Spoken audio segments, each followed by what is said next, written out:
doers. At that point in time, Allah says that وَلَنْ يُؤَخِّرَ اللَّهُ نَفْسًا إِذَا جَاءَ أَجَلُهَا. Then it's impossible.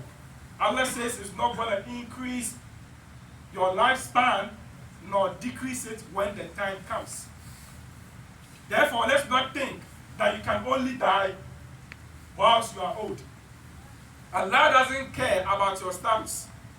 He doesn't care about your money. He doesn't care about your position. He doesn't care whether you have made it in life or not. People think that they can only die after they've made it in life. You know, all of us here, we have plans.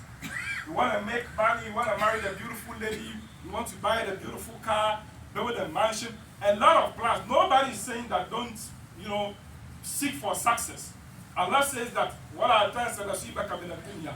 never forget your share in this dunya, meaning seek for halal. If Allah grants you money, wear good clothes. If Allah grants you money, eat good food. But the problem is that don't let you seeking dunya allow you to prevent you from thinking about akhirah. Some people are very engrossed in this dunya to the extent that they forget that there is something called death. That they forget that there is something called akhirah.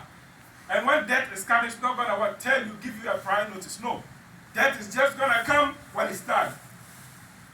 May Allah have mercy upon us. Amen. So when the disbeliever is about to die, the angels come to take the soul and they rain curses on the soul.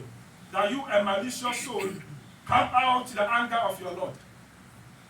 And Rasulullah says that the soul is going to spread in the body.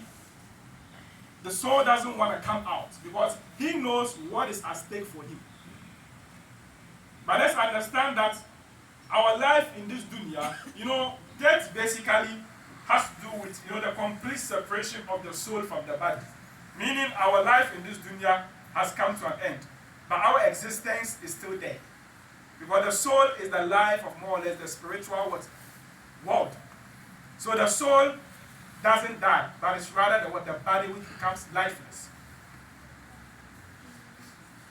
So when they take the soul, Rasulullah says that the soul is going to spread the whole body, refusing to come out. And they're going to use brute force to remove the soul. And he described it that just like the way you see a wool, the way wool is very soft. If you are removing a thorn from a wool, or let's say you have a fork which is stuck in a wool, if you are forcefully removing the fork or the thorn, it's definitely going to come with the wool. It's going to tear the wool apart. That is how the soul is going to leave the body of the disbeliever. May Allah forgive us. So when they take the soul is going to come with a pungent smell, with a horrible smell. And when they take the soul and they cover it with that kind of cloth, this time they didn't take the cloth from Jannah, but Jahannam. To take the soul to Allah subhanahu wa ta'ala. They're not going to cross even the first heaven. When they get to the first heaven, the Malaikun will perceive the smell. Which smell is it, or whose soul is this? They'll say, that's the soul of so and so. And they're going to call you with your most horrible names that they knew in this dunya. People take some kind of nicknames which are un-Islamic. People take some kind of names on themselves which has no basis in Islam, which has no meaning. They're going to call you with that name of yours. And Allah says that that soul should be returned back and be recorded in the Sijjin. At that point, Rasulullah he recited a verse in Surah Al-Araf. that لا تفتح لهم أبواب السماء ولا يدخلون الجنة حتى يلج الجمل في سم الخياط. He said the heavens are not going to open for such a soul, and the soul can never enter Jannah until Allah made a conditional statement which is impossible, that until a camel is able to pass through the eye of a needle. If you've seen a needle before, our moms back home, they have some needle that they used to do their sewing. If you see the eye of it, how can a camel enter? Meaning it's impossible for you to enter Jannah. And that is your qiyamah, that is your barzakh. It has started already. So Allah is going to order the soul to be taken into the body and you're going to answer questions.